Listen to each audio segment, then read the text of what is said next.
దేవుడు పెంచిన మనుషులు అనేటువంటి సందేశాన్ని గత ఆదివారం మనం ప్రారంభించుకున్నాం. దేవుడు చేసిన మనుషులు, దేవుడు పెంచిన మనుషులు. భూమి మీద మానవులందరూ ఎలా పెరుగుతున్నారు? లేదు మనల్ని ఎవరైనా పెంచుతున్నారా? లేదు మనకు మనమే పెరిగిపోతున్నామా? ఇలా మనం ఆలోచన చేసినప్పుడు మనకు ఉన్నటువంటి ఆలోచన ఏంటంటే, నన్ను ఎవరు పెంచుతారు? నా అంతటా నేనే పెంచబడుతున్నాను, నా అంతటా నేనే పోషింపబడుతున్నాను అనేటువంటి ఆలోచనలు ఎక్కువ శాతం ప్రతి మనిషిలో గూడు కట్టుకుని ఉంటాయి. నన్ను ఎవరు పెంచాలి? నన్ను ఎవరు పెంచవలసినటువంటి అవసరం లేదు ఎవరికి. ఇలాంటి మాటలు ఎక్కువ మనం మాట్లాడుతూ ఉంటాం కదా. దేవుని వాక్యాన్ని మనం పరిశీలన చేసినప్పుడు దేవుడు ఖచ్చితంగా చెబుతున్నాడు. యెషయా గ్రంథం 1వ అధ్యాయం 2వ వచనం. దేవుడు అంటున్న మాట, ఈ ఓదోపవాదాలు మనలో ఉంటే, ఇలాంటి ఆలోచన మనలో ఉంటే, దేవుడు అంటున్న మాటను మనం కాస్త ఆలోచన చేసి ముందుకు వెళదాం. యెషయా గ్రంథం 1వ అధ్యాయం 2వ వచనం. యెహోవా మాట్లాడుచున్నాడు, ఆకాశమా నువ్వు ఆలకించు, భూమి నువ్వు చెవియకు. నేను నేను నేను నేను నేను పిల్లల్ని పెంచాను.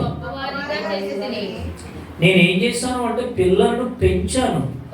ఎలా పెంచావు దేవా? నువ్వు పెంచావా లేదా మా అంతటా మేమే పెరుగుతున్నామా? లేదు మమ్మల్ని ఇంకెవరైనా పెంచుతున్నారా?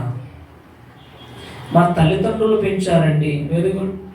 తల్లిదండ్రులను ఎవరు పెంచారండి? వారి తల్లిదండ్రులను ఎవరు పెంచారండి? వారి తల్లిదండ్రులను ఎవరు పెంచారండి? అలా మనం వెళ్ళిపోతే ఆదాము దగ్గరికి వెళ్ళిపోతాం.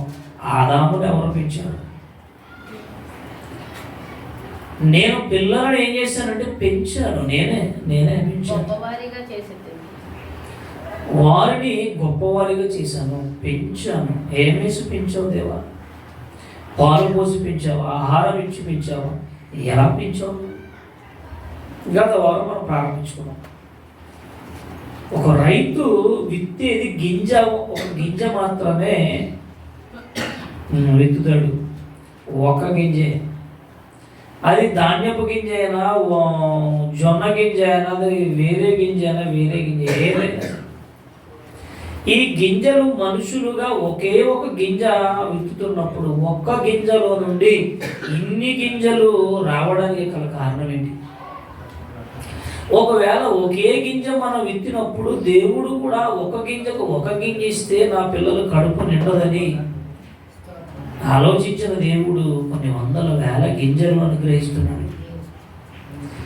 ఎన్నో ఫలాలు ఇస్తున్నాడు, ఎన్నో ఆకుకూరలు, కూరగాయలు, ఎన్నెన్నో రకరకాల పదార్థాలు దేవుడు మనకు అనుగ్రహిస్తున్నాడు. జీవరాశులను అనుగ్రహిస్తున్నాడు. వీటన్నిటినీ ఎప్పటి నుండి ఇస్తున్నాడు అని అంటే, ప్రారంభము నుండి ఆదాముతో దేవుడు చెప్పినటువంటి మాటలు. ఎప్పటి నుండి దేవుడు మనుషులను పెంచుతున్నాడు అంటే, ఆది నుండి దేవుడు మనుషులను పెంచుతూనే ఉన్నాడు. ఏమంటే మన ఇంట్లో ఒక బియ్యం బస్తా వేసుకున్నాం అనుకో, అది ఒక 20 రోజులు వస్తుంది, నెల వస్తుంది, పోనీ 2 నెలలు తింటామేమో, తర్వాత ఖాళీ అయిపోతుంది. ఇక కిరాణా వారం వారం కిరాణా, అందుకే వారం వారం మార్కెట్ పెట్టారు జంగారెడ్డి గూడు లక్షవారం. ఇక వారం వారం కిరాణా, ప్రతిరోజు కూరగాయలు, నెల నెల సరుకులు మనం ఎన్ని కొన్నా అవి ఖాళీ అయిపోతున్నాయి. ఖాళీ అయిపోతూనే ఉన్నాయి. అంటే ఎప్పటి నుండి దేవుడు ఈ ప్రజలను పెంచుతున్నాడు, అప్పటి నుంచి ఎప్పటి వరకు ఎంత ఆహారం తిన్నప్పటికీ ఆహారం అయిపోలేదండి. మన ఇంటిలో ఆహారం అయిపోతుందేమో, మన ఇంటిలో ఆకుకూరలు, కూరగాయలు, కిరాణా అయిపోతుందేమో, మన ఇంటిలో మనం కొనుక్కున్న సరుకులు అయిపోతున్నాయేమో. కానీ భూమి మీద దేవుడు ఇచ్చినటువంటి ఆహారం నీటికి, ఏనాడుకి అది ఎప్పటికీ అవతలేదు, తరగలేదు, అది తరుగుతలేదు. ఏంటి ఆహారము? దేవుడు పెంచుతున్నాడా? ఎలా పెంచుతున్నాడు అనేటువంటి ఆలోచన ఈ భూమి మీద ఉన్న మనిషికి లేదు అన్నాడు. చూడండి యెషయా గ్రంథం 44:14. ఇలా పెంచుతున్నప్పటికీ భూమి మీద ఉన్నటువంటి ఏ మనిషి కూడా ఆలోచించలేని వాడుగానే ఉండిపోయాడు అన్నాడు దేవుడు. యెషయా గ్రంథము 44:14. ఒకడు దేవదారు చెట్లను నరకవలనని పూనుకునెను, శ్మశాన వృక్షములను గాని, సర్వ వృక్షములను గాని, సింధూర వృక్షములను గాని, అడవి వృక్షములలో ఏదో ఒకదా. అంటే చెట్లు మనకెందుకు? చెట్లు వృక్షాలు వాటితో మనకు పని ఎందుకు అని మనం ఆలోచన చేస్తే ఇవి కూడా మనకు అవసరమని దేవుడు అనుగ్రహించాడు. చెట్లతో పని ఏంటి? వృక్షాలతో మనకి పని ఏంటంటే అది ఎలా ఉపయోగపడుతుందో దాన్ని కంటిన్యూ చేయండి. ఒకడు చెట్టు నాటగా వర్షము దాన్ని పెంచింది కదా, మనం మాట్లాడుకున్నాం. అశోకుడు చెట్లు నాటాడు, కిల్లర వీరప్పన కిల్లర చేసి నరికేశాడు. మరి పెంచింది ఎవరు? అశోకుడు చెట్లు నాటాడు రైటే, కానీ పెంచింది ఎవరు? మనం మొక్క వేసాం, గింజేసాం, మనం పెంచలేదు. మనం చెట్లు నాటుతున్నాం, గింజలు వేస్తున్నాం, మనం ఎన్నెన్నో పంటలు వేస్తున్నాం, కానీ వాటిని మనం పండించటం లేదు అన్న సంగతి మనం గుర్తుపెట్టుకోవాలి. ఎవరి చెట్లు ఒకడు చెట్టు నాటగా దానికి వర్షాన్నిచ్చి పెంచింది దేవుడు.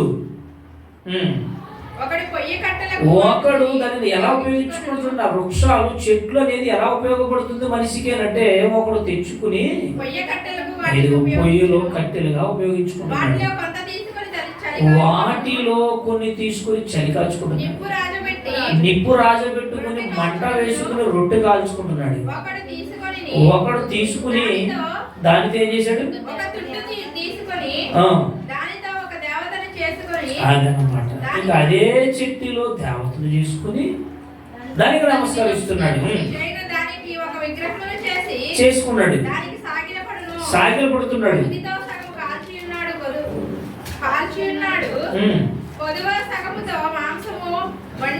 మిగిలినటువంటి ఆ పుల్లతో మాంసాలు వండుకుంటున్నాడు, రొట్టి కాల్చుకుంటున్నాడు, తిని తృప్తి పొందుతున్నాడు, చలి కాల్చుకుంటున్నాడు. ఆహా అనుకుంటున్నాడు. దానితో మిగిలిన భాగముతో దేవతగా విగ్రహం చేసుకుంటున్నాడు. దాని ఎదురు ఏం చేస్తున్నాడు? సాగిలో పడి నమస్కారం చేయొచ్చు, నీవే నా దేవుడు, నన్ను రక్షింపుమని ప్రార్థిస్తున్నాడు. ఎక్కడంటే చెట్టు దగ్గర. నెక్స్ట్, వారు వివేచింపరు, గ్రహింపరు, చూడకుండానట్లు వారి కన్నులు కప్పబడిను, గ్రహింపకుండానట్లు వారి హృదయములు మూయబడిను. ఎవడను ఆలోచన చేయడం లేదు. నేను అగ్నిలో సగం కాల్చాను, నిప్పు మీద వేసి రొట్టె కాల్చుకున్నాను, సగం పొలంతో మాంసం వండుకుని భోజనం చేశాను, మిగిలిన దానితో హేయమైన దానిని చేయుదునా, హేయమైన దానిని చేయుదునని ఆలోచన ఉండదట. 20 వాడు బూడిద తినుచున్నాడు, వాని మనసు మోసపోయినదై తప్పు దారిన వాని తీసుకుని పోవుచున్నది. వాడు తన ఆత్మను రక్షించు కొనజాలుడనియు, నా కుడి చేతిలో అబద్ధమున్నది గదానియు అనుకొనుటకు వారికి బుద్ధి సరిపోదు. ఎంత గొడవ ఉన్నదండి చెప్తుంటే. వృక్షాలు అదే చెట్టుని తెచ్చుకుంటున్నాడు, పొల్లలుగా ఉపయోగించుకుంటున్నాడు, రొట్టె కాల్చుకుంటున్నాడు, అన్నం వండుకుంటున్నాడు, తింటున్నాడు, చలి కాల్చుకుంటున్నాడు, సగంతో బొమ్మలు చేసుకుంటున్నాడు. అంటే కనీసం నేను అబద్ధంలో ఉన్నాను, సత్యాన్ని గ్రహించలేని స్థితిలో ఉన్నాను అటువంటి ఆలోచన గ్రహించలేక ఈ మనిషికి బుద్ధి చాలదు అని చెబుతున్నాడు. ఇలాంటి వారిని చూసి దేవుడు అంటున్నాడు, వారు మట్టి వారు కదా, వారు ఆలోచన లేని వారిగా బ్రతుకుతున్నారు, నన్ను వ్యర్థముగా ఆరాధిస్తున్నారు, వీళ్ళకి అర్థం కావట్లేదని దేవుడి ఇలాంటి మాటలు రాయించారు. ఆ మాటలు మనం వినాలి. ఎన్ని రకాల ఆహార పదార్థాలు మనం ఎప్పటి నుండి తింటూ వస్తున్నాం. ఇక తల్లి గర్భం పరిస్థితి ఏంటో మీకు ఆఖరిలో చెప్తాను. ఇందులోనే వండర్ఫుల్గా ఉంటుంది. ఇక తల్లి గర్భంలో ఆయన పెంపకం ఏంటో మనం ఇప్పటికీ కొన్ని విన్నాం, ఇంకొన్ని చెప్పాలి. ఇవన్నీ మనకే కావాలంటే మనకే కావాలి. ఈ చెట్లు, వృక్షాలు, అరణ్యాలు, నీళ్లు, ఏమండి ఆహారాన్ని మాత్రమే ఇచ్చాడు దేవుడు. ఇంకేమి ఇచ్చాడు? నీటినిచ్చాడు, వేడినిచ్చాడు, గాలినిచ్చాడు. వీటన్నిటిని ఎందుకు ఇచ్చాడు అంటే మనము బ్రతికి బట్ట కట్టి దేవుణ్ణి ఆరాధించాలని. నిన్ను పెంచి కని పెంచి పోషిస్తున్న కన్న తండ్రి ఎవరు, ఆ దేవుడు ఎవరో నువ్వు గ్రహించాలని, సర్వలోక ప్రజలు ఆలోచించాలని దేవుడు మన కళ్ళ ముందు ఎంత ఆరోగ్యాన్ని పెట్టాడే, ఎంత ఆహారాన్ని పెట్టాడే. కానీ ఈరోజు ఆలోచించేవారు లేరు అంటున్నాడు దేవుడు. ఆలోచించేవారు లేరండి. ఆహారం, ఎన్ని రకాల ఆహారాలు మనం తింటున్నామండి, కడుపు నింపుకుంటున్నామండి. కడుపు నింపుకున్న దేవుని పట్ల కృతజ్ఞత లేని వారిగా బ్రతుకుతుంటే దేవుడు సహించలేడు. ఎవరినైనా పెంచినప్పుడు వాళ్ళు అంటూ ఉంటారమ్మా, నేను పెంచాను, వాళ్ళని పెద్దోళ్ళు చేశాను, కానీ ఈరోజు నాకు కనీసం ఒక పూట భోజనం కూడా నన్ను పెట్టట్లేదు, వారు నన్ను చూడట్లేదు. నేను చిన్నప్పటి నుంచి పెంచాను కదా, కనీసం నన్ను వాళ్ళు పట్టించుకోవడం లేదు. బాధపడతాం. ఆ పిల్లలు మనం చూసినప్పుడు, ఎవరి పిల్లలు మనం చూసినప్పుడు, అనాథాశ్రమాల పిల్లలు మేమే చూసామండి. ఎవరో దిక్కుమొక్కు లేని వారు, తల్లిదండ్రులు లేని పిల్లలు మేమే చూసామండి. కానీ ఈరోజు వాడు మమ్మల్ని ఇంత చూసినా వాడు మమ్మల్ని పట్టించుకోవట్లేదు, కనీసం మమ్మల్ని గ్రహించలి. నేను పెంచాను కదా, పెంచిన కృతజ్ఞత కూడా లేకుండా వాళ్ళు నన్ను దూరం చేసుకుంటున్నారు. ఇలాంటి బాధలు కొంతమందికి ఉంటాయి. దేవుడు అంటున్న మాట అదే, నేను మిమ్మల్ని పెంచాను నేనే.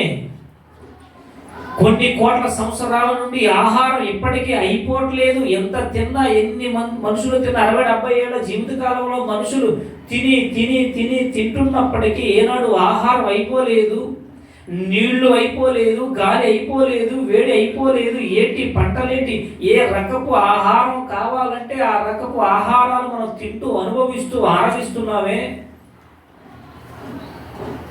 మధ్యలో దేవుడేడి. ఈరోజు మనుషులు ఆలోచించలేని వారుగా ఉంటున్నారు అన్నాడు. ఆదికాండం 2వ అధ్యాయము 8వ వచనం చూడండి. 2-3 మాటలు చూసుకుని ముగించుకో.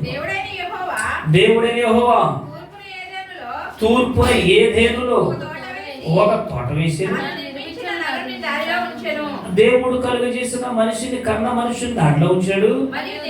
మరియు దేవుడైన యెహోవా తూర్పునకు రమ్యమైన దీవు, ఆహారమునకు మంచి దీవునైన అన్ని వృక్షములు ఆదరణ అన్ని వేసిన దేవుడు మధ్యలో ఒక పండు పెట్టాడు. ఆయన మీరు అన్ని తినండి, అన్ని తినండి, అన్ని తినండి, మీరు గన్నేరు పప్పు, అన్ని రకాల పప్పులు తినండి, విషపూరితమైన అన్ని తినొచ్చు, ఎందుకంటే మీకు చావలేదు, అన్ని తినండి, కానీ ఒక పండు జోలికి వెళ్ళొద్దు అంటే వద్దు అన్నదే మనిషి చేశాడు. ఆనాటి నుంచి నేటి వరకు అదే చేస్తున్నాడు. బైబుల్ ఏదైతే వద్దు అంటాడో, దేవుడు ఏదైతే వద్దు అంటాడో దాని జోలికి వెళ్ళొద్దంటే మనిషి దానినే వెంబడిస్తున్నాడు అన్న సంగతి గ్రహించేవారుగా ఉండాలి. ఆలోచించేది దేవుడు. గత డిసెంబర్ 1వ తారీఖు నుండి రాత్రి వరకు ప్రతిరోజు క్రిస్మస్ ఆరాధన రాత్రి 2 అవుతుందండి. నిద్రపోయేసరికి 2 దాటుతుంది. ఎక్కడెక్కడికో తిరుగుతున్నాం, ఎక్కడెక్కడికో వెళుతున్నాం. రాత్రి వరంపాలెం అవతల వీరభద్ర వరం అని ఒక పల్లెటూరు వెళ్ళాం. వీరభద్ర వరమేనమ్మా, ఆ వరం ఒకటి గుర్తున్నాను. ఒక వీరభద్ర ఓలేండి, ఏదో ఒక ఆరం. ఆ ఊరు ఎప్పుడు వెళ్ళలేదు. ప్రేమ్ కుమార్ గారు పిలిచారు, వెళ్ళాం. రాత్రి అన్నీ పెట్టుకుని పారేసుకుని వెళ్ళాం. ఆ ఊర్లో సువార్త ప్రకటించాం. దానికి దేవుని వల్ల ఆలోచించేయండి. ఈరోజు దేవుడు మనల్ని ఎందుకు పెంచుతున్నాడు? తినేసి పడుకుని తిరగడానికి కాదు. ఆయన పెంచేది ఎందుకు పెంచుతున్నాడు ఆలోచించేవారు లేరు. తిన్నామా, పడుకున్నామా, తెల్లారిందా, అంతే. ఇక తెల్లవారిపోతే మళ్ళీ తింటాం. ఉదయం తింటాం, మధ్యాహ్నం తింటాం, సాయంత్రం తింటాం. ఎన్ని రకాల ఆహారం తింటాం, ఎన్ని పూటలు తింటున్నాం. తింటున్నప్పటికీ ఇంత సమృద్ధినిచ్చిన దేవుని యొక్క కృతజ్ఞత ఏది? ఆలోచించండి. దేవుని వల్ల ఈరోజు దేవుడు ఇంత సమృద్ధినిస్తున్నాడే, ఆయన ఇంత సమృద్ధిని ఏది తక్కువ చేశాడు చెప్పడం మనకి? ఏమంటే పలానా దేవుడు చేసింది అయిపోయిందండి, ఇంకా అది దొరకదు, ఇంకా అది ఆహారం దొరకడానికి ఏం లేదు. తరాలుగా ఎందరో మనుషులు పుట్టిన వాళ్ళు తింటానే ఉన్నారు. అన్ని ఏది ఇవ్వలేదు, ఏ ఒక్క ఆహారం కూడా అవ్వలేదండి. దేవుడు ఎంత సమృద్ధిస్తున్నాడా. సుశీలమ్మ గారి దగ్గర ఎప్పుడు ప్రార్థన పెట్టినా ఏం చేస్తారు ఆవిడ? పెరుగు, ప్రత్యేకంగా పెరుగు తోడుపడేస్తారు. నాకు మా పాస్టర్ గారు ప్యాకెట్ తిండంట, మా పాస్టర్ గారు బకెట్లో చెయ్యట్టడట. రాత్రి ఎర్రభద్రపురంలో వాళ్ళని అడిగాను, వాళ్ళ ఇల్లు చాలా వెరైటీగా ఉంది. మా చుట్టుపక్కల అందరూ పెద్ద బిల్డింగ్లు కట్టుకున్నారండి. మేము ప్రార్థన పెట్టిన ప్రేమ విశ్వాసం అంట. ఆయన ఎప్పుడో 10 రోజుల క్రితం అడిగాడు డేట్. పాపం రౌండ్గా ఉంది ఇల్లు, చుట్టూ ఇల్లు అన్నమాట. ఎప్పుడుతో పూర్వకాలం ఇల్లు, దానికి కనీసం ప్లాస్టిక్ లేవు, మట్టి ఎటకలు అన్నమాట. చుట్టూ ఉంది గుడిసి, పైన ఏదో టోపీలో పెట్టారు. ఇలాగే మేము భోజనం చేయడానికి ఇలాగే మొత్తం మేము రావడం ఇలా ఉన్నాం. పాస్టర్ గారు జాగ్రత్తగా అంటే నడువు విరిగిపోద్ది అంటున్నారు. ఇదేంటి మీ ఇంట్లోకి వస్తే ఇది ఎక్కడ కూడా జాగ్రత్తగా రండి. మొత్తం మీద అలాగే వెళ్ళి భోజనం చేసాం. భోజనం అయిపోయి అడిగిన, అమ్మ పెరుగు ఉందా? అయ్యగారు ఇదిగో బకెట్ తెచ్చామంటున్నారు. ఆ బకెట్ మీరే తినండి అమ్మ, నాకు వద్దు, కొంచెం తోడు పెట్టింది ఉంటే ఉండ, లేకపోతే లేదన్న. పక్కింటికి వెళ్తామన్న, వద్దు వెళ్ళొద్దు, మీ ఇంట్లో ఉంటే పెట్టడం లేదు, టెన్షన్ లేదు, బాధ లేదు. ఎన్ని రకాల ఆహారాలు మనం ఇష్టపడుతున్నాం చెప్పండి. ఈరోజు రాష్ట్రానికి ఫుడ్ మారిపోతుంది. మనం కేరళ వెళ్ళాం, త్రివేంద్రం 4 రోజులు ఉన్నాం. శేజమ్మ గారు, మేడం గారు అక్కడ మేము అలా పార్కుకి తీసుకెళ్ళి మొత్తం మీద కేరళ త్రివేంద్రంలో బజ్జీలు వేస్తున్నారు. చెప్పినట్టున్నాం మీరు, చెప్పేసి ఉంటాం. నేనంటే బాగా చెప్పేసాను. బజ్జీలు వేస్తున్నా, బజ్జీలు మన మెరగ బజ్జీలు కారం ఉంటాయి బాగానే. బజ్జీ మన చింత పొడుగు ఉన్నాయి. సరే తిందామంటే తీసుకుని తింటుంటే తియ్యి ఉంది. ఏంటంటే ఈ పట్టవింపు చూడ, అందులో పురుగులు కాదు, ముగ్గుపూలు అట్టుకుంటూ ఉంది. ముగ్గుపూలు అట్టుకుంటూ బజ్జీలు వేస్తారండి. ఆ ఫుడ్ వేరు, ఈ రాష్ట్రానికి ఈ ఫుడ్ వేరు, ఆ దేశం ఫుడ్ వేరు. ఏంటి ఇన్ని రకాల ఫుడ్డులు, ఆహార పదార్థాలు మనిషి తింటాడని తెలిసి దేవుడు కొదువు చేయలేదండి. ఈ మధ్య యూట్యూబ్లో చూస్తున్నాడు, ఎవడో ఎన్నముక్కలు తినేస్తున్నాడంట. నిజమే? ఒక ఆయన ఏమో ఇసుక తినేసి బతికేస్తున్నాడు, ఒక ఆయన మట్టి తింటున్నాడంట, ఒక ఆయన బొగ్గులు తినేస్తున్నాడంట. అంటే ఇవన్నీ కూడా తింటాడని దేవుడు ఏం చేశాడు? బొగ్గులు తయారు చేశాడా? ఇంకేం తింటారో కొన్ని రోజులకి.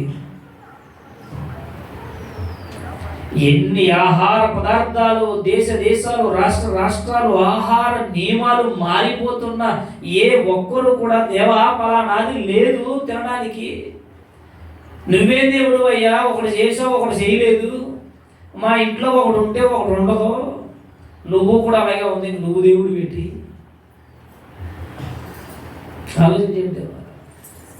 ఏదేని తోటలో ఒక చక్కటి అన్ని వృక్షాలు ఫలాలిచ్చాడు, చెట్లు, అవి తినండి నాయన అంటే దాని జోలికి వెళ్ళారు. ఆనాటి నుంచి నేటి వరకు దేవుడు వద్దన్నది చేస్తున్నాడు ఈ మానవుడు.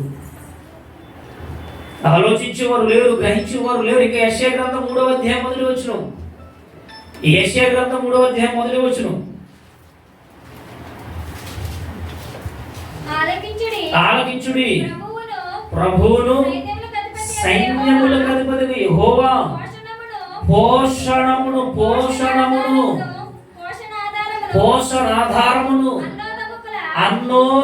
అన్నోదకముల ఆధారమంతయు పోషణమంతయు. చాలండి, పోషణమంతయు. మన దేవుడు ఎవరు? పోషకుడు. ఏం పోషకుడు అండి? మన దేవుడు పోషకుడు, మనకి పోషణమిస్తున్నాడు. అన్నోదకములు, ఆహార పదార్థాలు అన్ని ఇచ్చి మనల్ని పోషిస్తున్నాడే. మనం అనుకుంటాం నేను లేకపోతే ఈ కుటుంబం ఎలాగ పోషించబడుతుందో ఏంటో, నేను లేకపోతే ఈ పిల్లలు ఎలా బ్రతుకుతారో ఏంటో. లేకపోయినా బ్రతుకుతారు, ఉన్నా బ్రతుకుతారు, లేకపోయినా బ్రతుకుతారు. నేనే ఈ కుటుంబాన్ని లాక్కెళ్తున్నాను, ఏం కట్టో. నేను లేకపోతే కుటుంబం నడవదు. ఎందుకు నడవదు? దేవుడు అంటున్నాడు, ఆయన పోషకుడు, పోషించువాడు, సంరక్షించువాడు, సమస్తమును ధారాళముగా అనుగ్రహించు దేవుడు. ఆయన ఏమంటారు? ఆయనను ఆరాధించేవారు కావాలి, ఆయనను 10 మందికి చాటి చెప్పేవారు కావాలి, ఆయనను గణపరచేవారు కావాలి. నన్ను పెంచి నా కుటుంబాన్ని, నా బిడ్డలను పెంచి పోషించు నా పరలోకమందున్న తండ్రి గొప్పవాడని చెప్పగలిగేటువంటి వారు కావాలి. డిసెంబర్ 1 మొదలు పెట్టండి, రాత్రి నిద్రపోయేసరికి 2:30, మళ్ళీ ఉదయం పగలు రాత్రి. వాళ్ళు పగలు రెస్ట్ తీసుకున్నాడు, పగలు కార్యట్లేదు. ఆ తండ్రి కోసం చెప్పేవారు కావాలి. నీ పోషకుడు కోసం నువ్వు చెప్పాలి, నీ పోషకుడు కోసం నువ్వు బ్రతకాలి. ఏం తక్కువ చేశాడు చెప్పండి. అనేదో పాట వచ్చింది, మంచి పాట అన్నమాట. ఏం తక్కువ చేశాడు రాజన్న అంట, విన్నారా లేదు? ఆటో మీద పెట్టి క్యాన్వాసింగ్ చేసి ఏం తక్కువ చేసిండ్రు రాజన్న. ఎన్నిచ్చినా మనిషికి తృప్తి ఉండదు. మనిషి కృతజ్ఞత లేనివాడు, భూమి మీద నరులకు కృతజ్ఞత ఉండదు. దేవుడు మన నుండి ఆశించేదేంటి? ఆయన పోషకుడు. ఏం పోషిస్తున్నాడు? ఎప్పటి నుండి పోషిస్తున్నాడు? ఎలా పోషిస్తున్నాడు? సర్వలోక మానవులు ప్రారంభము ఆది నుండి, ఆదాము దగ్గర నుండి ఎంతమంది పోషించబడ్డారు ఇప్పటి వరకు? కొన్ని కోట్ల సంవత్సరాల నుండి దేవుడు పోషిస్తున్నాడా? మనమేం పోషిస్తాం? మన కుటుంబాన్ని మనం ఎంతకాలం పోషించుకోగలం? ఇరుగు పొరుగు వారికి ఎంతకాలం మనం సహాయం చేయగలం? ఆదాము మొదలుకొని ఎందరో భక్తులను, ఎందరో మానవులను, ఈ మానవులను దేవుడు, మనుషులు అప్పటి నుండి ఎప్పటి వరకు ఏమండి మనుషుల్ని పెంచుతున్నాడు, జంతువులు పెంచుతున్నాడు, పక్షులను పెంచుతున్నాడు, భూమి మీద సమస్తాన్ని పోషిస్తున్నాడండి. పోషకుడు. ఈ మాట మనకు పనిచేది, మాట సెట్ అవ్వదు, మనకి మనిషికి సెట్ అవ్వదండి ఈ మాట. పోషకుడు. ఏం పోషించాడు? మనం మన కుటుంబాన్ని పోషించుకుంటాం. మరి దేవుడు ప్రారంభము నుండి ఇప్పటి వరకు ఎంతమందిని పోషించాడండి. అనాథాశ్రమాలు, వృద్ధాశ్రమాలలో అందులో చాలామంది జాయిన్ అవుతూ ఉంటారు. వాళ్ళకి పాపం డైలీ పెట్టాలి కదా, ఆదాయం ఉండదు. అందుకే ఏం చేస్తారంటే ప్రకటన చేస్తూ ఉంటారు. ఎవరికి అనాథాశ్రమానికి మేము వాళ్ళు చూస్తున్నాం, కొంచెం మీరు ఏమైనా సహాయం చేస్తారా, స్పాన్సర్ చేస్తారా, వాళ్ళకి ఏదో కొంచెం వండి పెడుతున్నాం అంటే వాళ్ళు ఏం చేస్తున్నారు? వాళ్ళు కూడా అందులో ఉన్నటువంటి అనాథలను పోషించలేకపోతున్నారు. స్పాన్సర్స్ అడుగుతున్నారు. వాళ్ళు ఎవరు సహాయం చేయండి, గుడ్డోళ్ళని కుండ్రు, ఎవరు వీళ్ళందరినీ ఉన్నారు, ఎవరు అనాథులు ఉన్నారు, తల్లిదండ్రులు లేని వాళ్ళు ఉన్నారు, ముసలి వాళ్ళు ఉన్నారు, దిక్కు ముక్కు లేని వాళ్ళు ఉన్నారు. వాళ్ళు పెంచాలి కదా. మరి పెంచాలంటే ఏం చేయాలి? మీరు సహాయం చేయండి, మా దగ్గర డబ్బులు అయిపోయినాయి అంటే వాళ్ళు కూడా పోషించలేకపోతున్నారంటే అవును. మరి ఎవరు పోషిస్తున్నారు? ఎవరు పోషకుడు అంటే మన పరలోకమందున్న దేవుడే పోషకుడు. ఈ మాట ఎప్పుడు మర్చిపోకూడదు మన జీవితంలో. ఆయన మనల్ని పోషిస్తున్నాడు. ఎలా పోషిస్తున్నాడు? ఏ కొదువు లేకుండా పోషిస్తున్నాడు, ఏ కొరత లేకుండా పోషిస్తున్నాడు. ఎన్ని రకాల పోషణలు దేవుడు మనకు అనుగ్రహిస్తున్నాడో ఆలోచన చేయండి. ఇలాంటి పోషకుడు ఎక్కడున్నాడు? మనకి ఎక్కడ దొరుకుతాడు? షోమ్రోనులో 7 సంవత్సరాలు కరువు వచ్చినప్పుడు ఏలియా గారికి దేవుడు చెప్పాడు, అయ్యా నువ్వు వేరే చోటకు వెళ్ళిపో. ఇక ఈ షోమ్రోనులో ఈ విపరీతమైన భయంకరమైన కరువుని రప్పిస్తానన్నాడు దేవుడు. ఎందుకంటే కన్న దేవుణ్ణి మర్చిపోయింది సమాజం, పోషించే దేవుణ్ణి, పోషకుణ్ణి మర్చిపోయింది ఈ సమాజం. కృతజ్ఞత లేనటువంటి వారుగా బ్రతుకుతున్నప్పుడు దేవుడు ఏలీయాతో చెప్పాడు, నువ్వు ఈ పట్టణం నుండి వెళ్ళిపో. ఈ పట్టణానికి, షోమ్రోను పట్టణానికి నేను కరువు రప్పిస్తాను. ఎలాంటి కరువు? ఆహారం ఇచ్చినా, నీళ్ళు ఇచ్చినా, గాలి ఇచ్చినా, వేడిచ్చినా, వాడికి ఆరోగ్యం ఇచ్చినా, చక్కటి పంటలు అనుగ్రహిస్తున్నా, వాళ్ళు నన్ను గుర్తించలేని దౌర్భాగ్యపు స్థితిలో వారు జీవిస్తున్నారు. ఇక వీళ్ళను ఉండడానికి వీలు లేదు, నువ్వు వెళ్ళిపో. ఏలీయాతో చెప్పాడు. ఇక ఏలీయా ప్రయాణం వెళ్ళిపోయాడు. భయంకరమైన విపరీతమైనటువంటి కరువు. ఏంటి ఆ కరువు? పావురాలు కొనుక్కోవడానికి డబ్బులు లేవు. చివరికి పావురపు రెట్ట పడినదంటాడా? పావురపు రెట్ట, దాని ఖరీదు, పావురపు రెట్టను కొనుక్కుని తినేంత స్తోమత లేని కరువు అండి అది. నేను ఈ సందేశాన్ని ఎక్కడో మాట్లాడని మీకు ఏం గుర్తుందా? చివరికి గర్భం దాల్చినటువంటి తల్లి ఇదిగో ఆ బిడ్డను కన్న వెంటనే ఆ కన్న బిడ్డను తినేసే కరువు. మీరు ఎప్పుడు ఇలాంటి విన్నారు లేదా? నేను ఎక్కడ మాట్లాడినా మీరు చెప్పగలరు ఈ సందేశాన్ని? బాగా గుర్తు తెచ్చుకోండి. ఒక ఊర్లో మాట్లాడిన సువార్తలో క్లిప్పింగ్ చూపిస్తూ, హల్లెలూయా స్తోత్రం నాయనా, గుర్తులేదా? క్లిప్పింగ్ చూపిస్తూ కాదు, నేను చూపిస్తూ మనిషి మాంసాన్ని ఎలా తింటున్నారో మీకు దృశ్యాలు చూపించాను.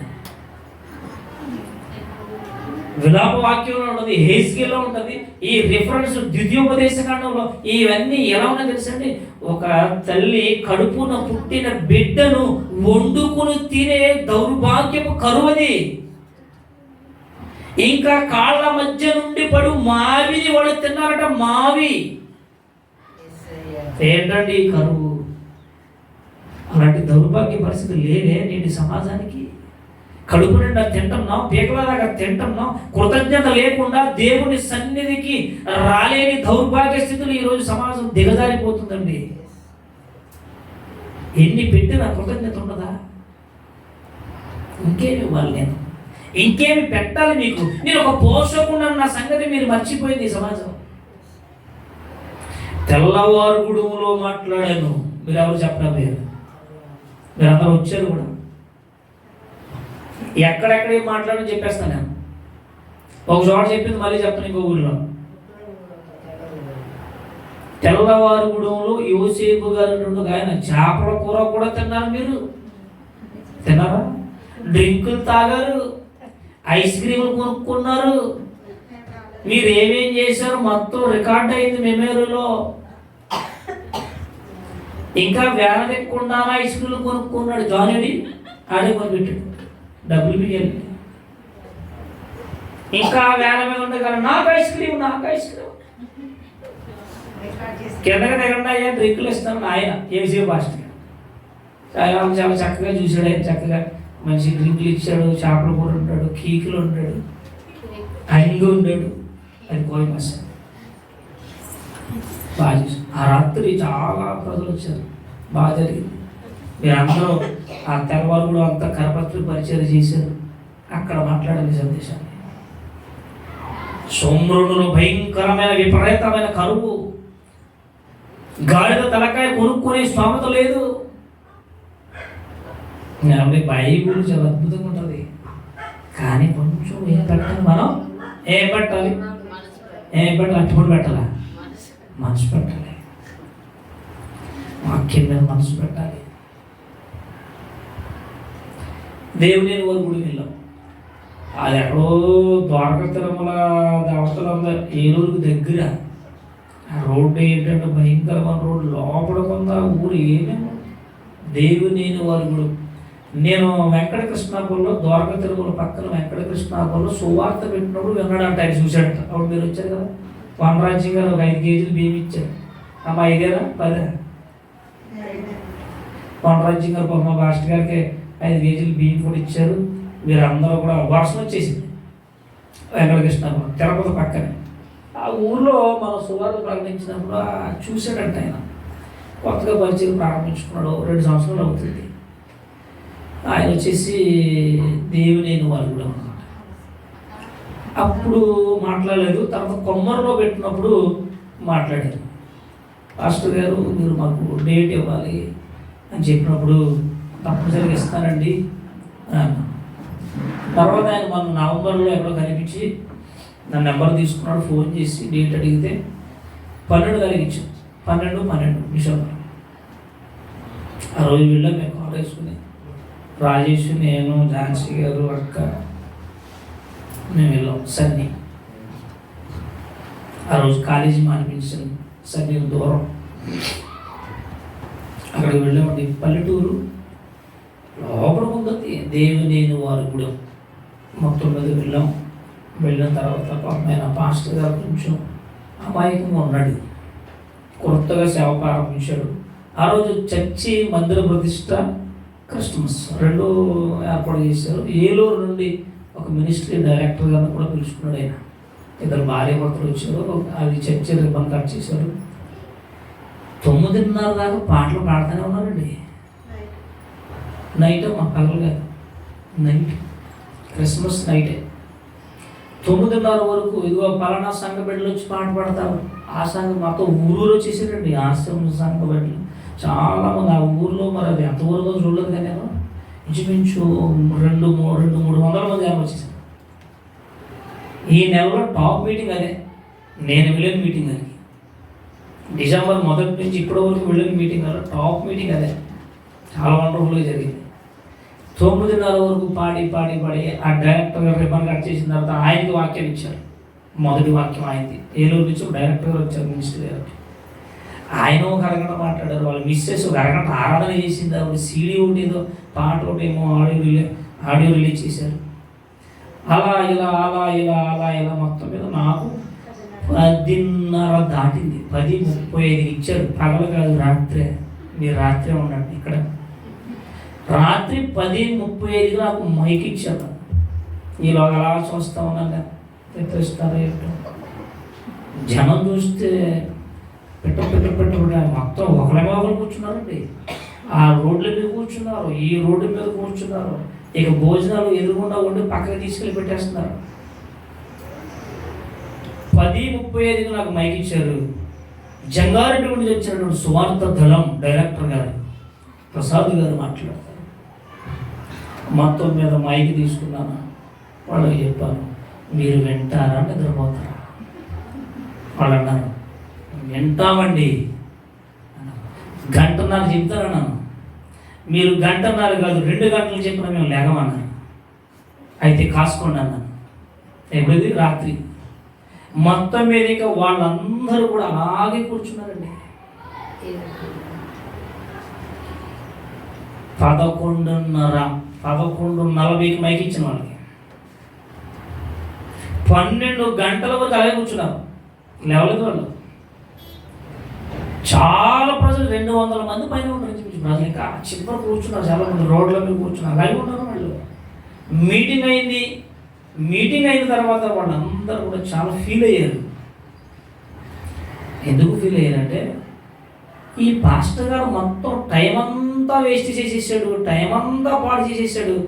మీకు ఇచ్చుంటే బాగుండేదండి బాబు. ఇలాంటి సందేశాలు ఎప్పుడు వినలేదు. మాకు మరలా ఏప్రిల్లో చర్చ అనవసరం ఉంది, మీరు రావాలి.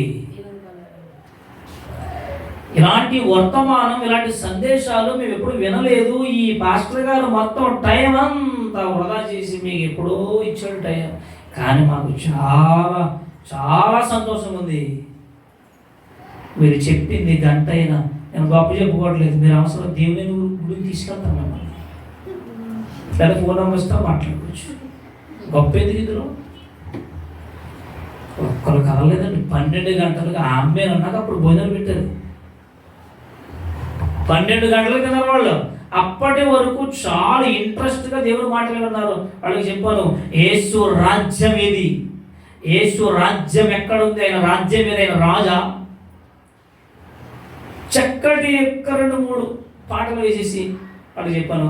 వాళ్ళు చాలా ఆనందపడ్డారు. మేము వస్తుంటే లోడ్ చేసుకుని వదులుతలేదు మమ్మల్ని వాళ్ళు. పాస్టర్ గారు కొంచెం చెప్పుంటే బాగుండేది, ఇంకొక అరగంట చెప్పుంటే బాగుంటుంది. మేము ఎక్కడ ఏ ఊరైనా ఇదే స్పందన. ఇంచుమించు ఆ దేవుని వరకుడులో ఒక 15 మంది పైన పాస్టర్లు వచ్చారండి. వాళ్ళు ఇంచుమించు 4-5 నా నెంబర్ తీసుకున్నారు. అయ్యా మాకు డేట్స్ కావాలి. ఒకసారి విన్న తర్వాత మరలా వాళ్ళు అడుగుతున్నారు, మళ్ళీ పెట్టండి. అక్కడ విన్నాయి ఒక ఆయన ఫోన్ చేశాడు, అయ్యా మాకు డేట్స్ ఏముంది అంటే, నా దగ్గర ఉన్నదల్లా 22, 24 మాత్రమే ఉందని చెప్పాను. 24 తీసేసుకున్నాడు. కామీ పని ఎదుగురు ఉన్నాను. ప్రభుత్వ ప్రేమల వల్ల నేను కాటవరంలో ఎన్నో ప్రాంతాలు ఈ డిసెంబర్ నెలలో దేవుడు చాలా గొప్పగా వాడుకుంటున్నాడు. కాబట్టి మీరు అందరూ ఏం చేయాలి, నా కోసం మనిషికి వచ్చి ₹1,00,000 ఇవ్వాలి. ప్రార్థన చేయండి. దేవుడు ఈ సంవత్సరం చాలా అద్భుతంగా వాడుకున్నారు, చాలా బలంగా వాడుకున్నారు. ఏ ప్రాంతం వెళ్ళినా వాళ్ళందరూ కూడా ఫస్ట్లో ఏదో అనుకునేవారు, ప్రార్థన మీటింగ్ అయిపోయాక ఇంకా దగ్గరకు వచ్చేసి ఫోన్ నెంబర్లు అడగడం, అయ్యా మళ్ళీ పెట్టండి, టీలు తీసుకొచ్చి చాలా స్పందన, చాలా చక్కగా ఆనందపడ్డారు, బలపడ్డారు. వాళ్ళు ఏదో మనల్ని పొగడటం కాదు, కానీ ముఖ్యంగా మనం సత్యవాక్యం దేవుని మాటలు వాళ్ళకి అందించాం. కొన్ని దృశ్య రూపంగా వాళ్ళు చూపించడం జరిగింది. వాళ్ళందరూ కూడా చాలా బలపడ్డారు, చాలా ఆశీర్వదించబడ్డారు. వాళ్ళందరూ మళ్ళీ మళ్ళీ మళ్ళీ పెట్టాలండి. కానీ వెళ్ళిన పాస్టర్లు మాత్రం 500, రాత్రి వెళ్ళిన బర్రంపల్లి 500. డీజిల్కి వస్తుందా? కారు కన్నా డీజిల్ నాకు వద్దు, డబ్బులు నాకు కారు వద్దు. మరి ఇంకా కారుకి డీజిల్ అవ్వాలిగా, డీజిల్కి నీళ్ళు పోసామా, ఇంకా ఫ్రీ అంటే మాత్రం మరి కావాలమా. రాత్రి 500 ఇచ్చారు ప్రేమ్ కుమార్ గారు. నేను అడగ మాట్లాడినాం, వాళ్ళ ఇష్టం. మనం వెళ్ళామా, దేవుడు మాటలు అందించామా, దేవుడు మనకు రూపంగా ఇస్తాడు. పోషకుడు, మత్తయి సువార్త చివరి మాట, టైం అయిపోయింది. 6వ అధ్యాయం 25వ వచనం. మత్తయి సువార్త 6వ అధ్యాయం 25వ వచనం చదువు. అందువలన నేను మీతో చెప్పినదేమనగా, ఏమి తిందాం, ఏమి త్రాగుదాం అని మీ ప్రాణమును గూర్చైనను, ఏమి ధరించుకుందామని మీ దేహమును గూర్చైనను మీరు విచారణ చేయకుడి, చింతపడకుడి. ఆహారము కంటే మీ దేహము గొప్పది, వస్త్రము కంటే మీ దేహం గొప్పది. ఆహారం కంటే ప్రాణం గొప్పది. ఇవన్నీ గొప్పవి కదా, ఎంతసేపు చూసినా ఆహారం ఆహారం అంటున్నారు. అంటూ ఆయన ఒక చక్కటి పాఠాన్ని మనకు చెబుతున్నాడు. అక్కడ ఆకాశ పక్షులను చూడుడి. ఆకాశ పక్షులకు పంటయ్యు, ఏమండి అవి కష్టపడవు, వాళ్ళకి కోల్డ్ స్టోరేజ్లు ఉండవు, గుడాంసులు ఉండవు, బాధ ఉండదు, గొడవ ఉండదు, కొట్టుకో. వాటికంటే మీరు శ్రేష్ఠులు కారా? శ్రేష్ఠులైన మనము, శ్రేష్ఠులైన మనకున్న ఆలోచన ఏంటో తెలుసండి.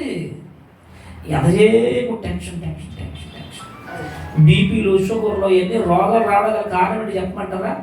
ఎవరికి వారే. బైబిల్ చెప్పింది ఖచ్చితంగా మీకు ఎప్పుడైనా చెప్తాను. ఆరోగ్యం గురించి దేవుడు చెప్పిన ఆరోగ్య రహస్యం. ఈరోజు రోగాలు రావడానికి కారణం మనిషికి టెన్షన్, చింత, బాధ. ఏం తిందాం, ఏం కట్టుకుందాం, ఏం సంపాదించుకుందాం, ఎలా బ్రతుకుదాం, ఎందుకండి ఈ బ్రతుకు. ఎంతసేపు టెన్షనేనా, చింత చింత. ఇప్పటికైనా నేను నెలలో 30,000 అప్పు చేశాను, నాకు టెన్షనే ఉండదు. నేను పట్టించుకున్నా అసలు. తిరగడమే. మరలగూడ చర్చికి 1,70,000 ఇంచుమించు ఖర్చు పెట్టాను. వాళ్ళు ఏమలే. టెన్షన్, నేను ఎప్పుడు టెన్షన్ పడండి. నాకు అసలు బాధ ఉండదు, ఏ విషయంలో టెన్షన్. అప్పుడు ఏముంటారు అంతే, దేవుడికి అప్పగించేస్తాను. నేను బాధ ఎందుకు, టెన్షన్, చింత ఎందుకు. పక్షులను చూడండి, అవి ప్రశాంతంగా ఉంటాయి. వాటికి ఏనాడైనా పక్షికి ఏమైనా జ్వరం వచ్చిందా? వాటికి ఏమైనా బీపీలు, షుగర్లు పక్షులకి ఏమైనా ఉన్నాయా? బలహీనత ఉందా? చక్కగా ప్రశాంతంగా హాయిగా తిరగతాయి. ఉంటే తింటాయి, లేకపోతే ఆనందిస్తాయి. మనకేంటి బాధ? దేవుడిచ్చిన 60, 70, 80 ఏళ్ళ జీవితకాలం చిన్ని జీవితంలో ఈ చింత ఏంటి చెప్పండి? వాళ్ళు మంచి బట్టలు వేసుకున్నారండి, వేసుకుంటే. వాళ్ళు మంచి ఇల్లు కట్టుకున్నారండి, వాళ్ళకి అన్నీ ఉన్నాయండి, ఉంది. మనకు దేవుడు ఇది ఇచ్చాడు, ఇదే వేసుకుందాం, ఇదే ఇందులో ఉందాం. చింత ఇంటికి బాధ ఎందుకు? దానివల్ల ఈరోజు మనిషి తన ఆరోగ్యాన్ని సర్వనాశనం చేసుకున్నాడండి. ఆరోగ్యం అనారోగ్యం రావడం గల కారణం వాళ్ళే, ఎవరికి వాళ్ళే. ఈరోజు వయసుతో పనే ఉంది. చిన్న పిల్లలకి షుగర్ బీపీ వచ్చేస్తుంది. చిన్న పిల్లలకి, వాళ్ళకేంటి ఇక పెద్ద చిన్న ముతక ముసలు ఏం లేదు. కొన్ని ఆహార పదార్థాలు కల్తీ అయితే మరికొంత ఎక్కువ శాతం టెన్షన్, చింత చింత చింత చింత. ఏం చేద్దాం చేసి ఏం చేస్తాం అన్నాడు చూడండి. అక్కడ చదవాలి, టైం అయిపోయింది. అవి విత్తవు, కోయవు, కొట్లలో దాచుకోవు, ఆయనను మీ పరలోకపు తండ్రి వాటిని పోషిస్తున్నాడు. పోషకుడు. మీరు వాటి కంటే మరి శ్రేష్ఠులు. మీరు టెన్షన్ పడిపోయి కాళ్ళు తొక్కేసి పక్కడు కాళ్ళు తొక్కేసుకోవడం వల్ల ఏం చేయలేరు. మీరు ఏమంటే 3 అంగుళాలు పెద్దగా పెంచుకోలేదు, 3 అంగుళాలు చిన్నగా చేసుకోలేదు. ఒక తెల్ల వెంట్రుక, ఒక వెంట్రుక తెల్లగా చేయలేదు, ఒక వెంట్రుక రంగు మాత్రం వేటివి తెలిసి అంతే. అది అన్నిటిగా ఉంటే అమెరికలాగా అయిపోతుంది. అదే నేర్చుకోండి సమాజం. ఏం చేయగలం మనం? ఏం చేయగలం చెప్పండి. ఒక 3 ఏమైనా ఒక అంగుళం ఏమైనా పెంచితే కానీ అవకాశం ఉంది. తోట కట్టుకుని లాక్కోవాలి, కనకం లాగిన. అలాగని ఏమైనా కృషి చేద్దామంటే కుదరదు. ఒక వెంట్రుకను తెల్లగా నల్లగా చెయ్యలేని ఈ మానవ సమాజం ఎందుకండి చింత? ఓ చెప్తా అమ్మ గుడికి రాలేదంటే మీకు ఏం తెలిసింది మా బాధలో? మా బాధ అంటే మాకు లేవా బాధలో? మీకు పని పాట లేక మీరు గాలి తిరుగుతున్నారు మాస్టర్ గారు. మా బాధ మీకు ఏం తెలుసు? ఇంటి దగ్గర గేదెలు, ఆవులు, పాలు, పేడ, పిడకలు. అబ్బా ఏంటండి గొడవ? దేవుడు సహించడు. నీకు 190 పనులున్న పక్కన పెట్టి నీ తండ్రిని, నీ పోషకుడును ఆరాధించాలి. నిన్ను పెంచుతున్న నీ పోషకుడును, నీ తండ్రిని, నీ దేవుడిని నువ్వు ఘనపరచాలి. దర్శాలంటే ఇంకేం చెప్పకూడదు సాగులు. నా దేవుడు నన్ను పెంచుతున్నాడు, నా కుటుంబాన్ని పెంచుతున్నాడు, నాకు సర్వ సమృద్ధులు ఇచ్చాడు. ఆ దేవుడి దగ్గరికి నేను వెళ్ళాలి, ఆయన పాదాల దగ్గర పడి ఆయనని ఆరాధించాలి కదా. ఉన్నారా ఈరోజు ఇలాంటి వారు? దేవుడికి ఇలాంటి వారు కావాలండి. గ్రహించేవారు కావాలి, ఆలోచించేవారు కావాలి, ఆయనను పూజించి ఆరాధించేవారు కావాలి. ప్రార్థన చేసుకుందాం. దయగలిగిన దేవా, మహోన్నతుడా, గొప్ప తండ్రి, వందనాలు చెల్లిస్తున్నాం. ఎంతవరకు మీ బిడ్డలందరితో ఉన్నతమైనటువంటి మీ మాటలు, మీ గొప్పతనం, భూమి మీద ఏ లోటు లేకుండా సర్వ సమృద్ధులను అనుగ్రహిస్తూ బుద్ధి జ్ఞాన సర్వ సంపదలను మీరు మాకు అనుగ్రహించి పెంచి పోషిస్తున్నటువంటి మా దేవుడు ఆయన. ఏమిచ్చినా మీ రుణాన్ని మేము తీర్చుకోలేము. అనుదినము నిన్ను ఆరాధించే భాగ్యం ఇచ్చారు. ఈ లోకాశలలో నుంచి ప్రత్యేకపరచండి, పవిత్రపరచండి, యోగ్యపరచమని ప్రార్థిస్తూ మీ బిడ్డలందరినీ బలపరిచి తదుపరి కార్యక్రమం తోడుకు నడిపించమని యేసుక్రీస్తు వారి నామములో ప్రార్థించి వేడుకుంటున్నాము తండ్రి. ఆమేన్. అందరికీ వందనాలండి.